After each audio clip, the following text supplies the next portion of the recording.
Pilkada serentak 2017 menjadi pertaruhan nasib demokrasi Indonesia. Pengawasan dan partisipasi aktif masyarakat amat dibutuhkan karena sebagian regulasi pilkada sudah ditunggangi kepentingan sejumlah partai politik untuk mengamankan bakal calon bermasalah. Kepentingan partai politik antara lain terlihat dari dualisme sikap dalam menyikapi politik uang serta regulasi yang mengunci sekaligus mengendalikan penyelenggara pemilu lewat pasal 9A Undang-Undang Nomor 10 Tahun 2016 tentang Pilkada. Aturan itu menyebutkan KPU dalam merumuskan peraturan KPU harus berkonsultasi dengan DPR dan pemerintah lewat mekanisme rapat dengar pendapat yang hasilnya bersifat mengikat. Alhasil, dalam PKPU nomor 9 tahun 2016 tentang pencalonan, KPU terpaksa mengakomodasi keinginan mayoritas fraksi di Komisi 2 DPR agar terpidana dengan hukuman percobaan tetap dapat mengajukan diri sebagai calon kepala daerah. Hal ini tentu membuka peluang masyarakat disuguhi calon bermasalah. Terkait politik uang, Undang-Undang Nomor 10 2016 sebenarnya sudah lebih baik dibandingkan regulasi terdahulu, yakni Undang-Undang Nomor 8 2015. Pasal 187A Undang-Undang Nomor 10 2016 mengatur sanksi pidana bagi pelanggar. Bahkan pasal 73 ayat 2 memungkinkan penyelenggara memberi sanksi pembatalan bagi calon yang terlibat politik uang. Namun hal itu tidak serta-merta membuat Pilkada serentak 2017 aman dari serangan politik uang. Calon bermasalah dan masih belum meratanya tingkat kesadaran politik di masyarakat membuat potensi politik uang dapat muncul kembali tahun depan. Tim Liputan Berita 1 Jakarta.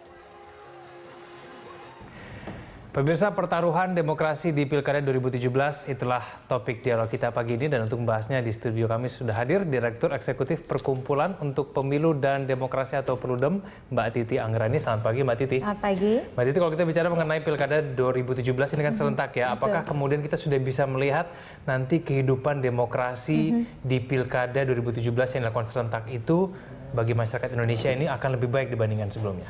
Pertama, kita harus ingat bahwa pilkada bukan hanya di Jakarta. Jadi ada 101 daerah yang pilkada, dan DKI Jakarta salah satu saja dari 101 daerah tersebut.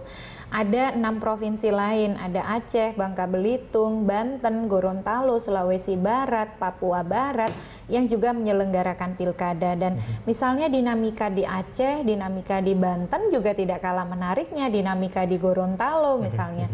Di Banten bahkan head to head. Di Aceh ada 6 pasangan calon. 4 diantaranya adalah ex-kombatan GAM, kalau kita mau bilang begitu ya. Di Gorontalo ada isu soal Pak Rusli Habibie misalnya yang sekarang berstatus terpidana percobaan lalu mendaftar lagi dengan segala kontroversi di balik itu. Lalu juga ada istri dari mantan gubernur ya, Hana Fadel Muhammad juga mencalonkan diri. Jadi kita harus memberikan distribusi perhatian yang setidaknya sama adil bagi daerah-daerah lain, karena sama pentingnya untuk mendapatkan perhatian kita. Itu yang pertama.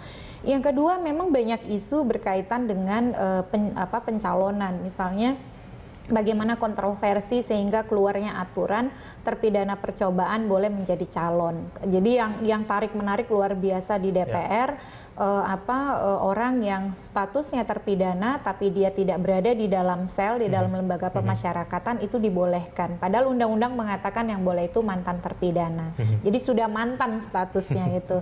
Nah, isu berikutnya juga momok politik uang ya. Mungkin kita juga ingat di dalam undang-undang pilkada itu ada upaya, ada celah yang coba dimasukkan mengecualikan praktik pemberian hadiah, uang makan, minum, transport sebagai bukan politik uang.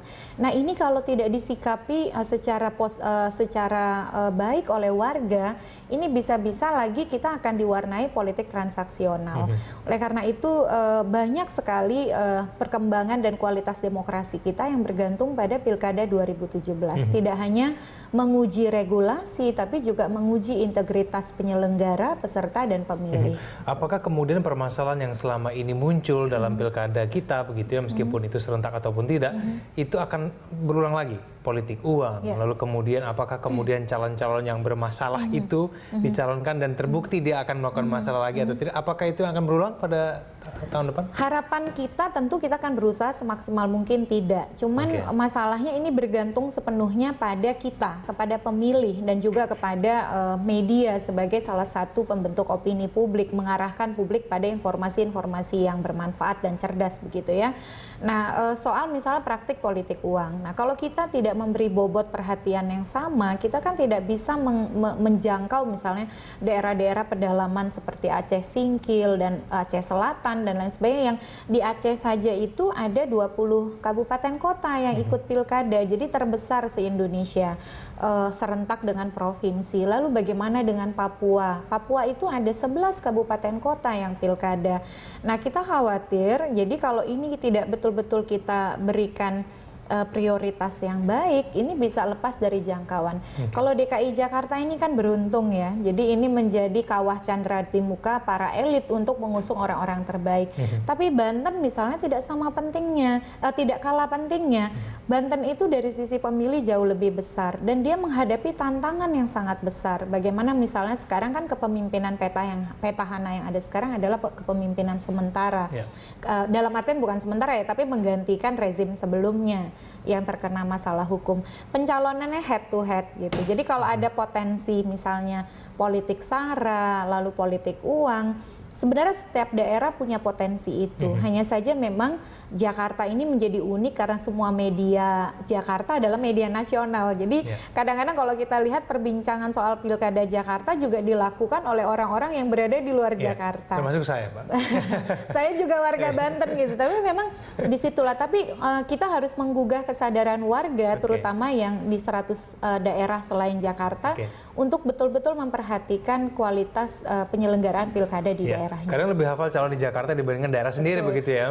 Jangan warga Banten, siapa ini calonnya Banten? Padahal cuma 2 ya. Oh, tidak tahu. Padahal ada Wahidin Halim Andika versus Rano Karno dan Mbak Mulia Syarif gitu. Nah, Mbak Titi, apakah kemudian peran dari DPR dalam kemudian membuat perbaikan begitu ya dibandingkan dengan pilkada-pilkada sebelumnya itu tidak terlalu terasa? Apakah kemudian mereka tidak membuat undang-undang yang kemudian lebih membuat mengeliminir begitu ya kemungkinan dari politik uang maupun dari calon-calon bermasalah itu apakah kurang? Apakah ada unsur kesengajaan di situ di DPR? Iya, kita paham bahwa undang-undang itu adalah sebuah proses, sebuah produk politik yang kemudian menjadi produk hukum ya. Dia merupakan sebuah konsensus politik di parlemen.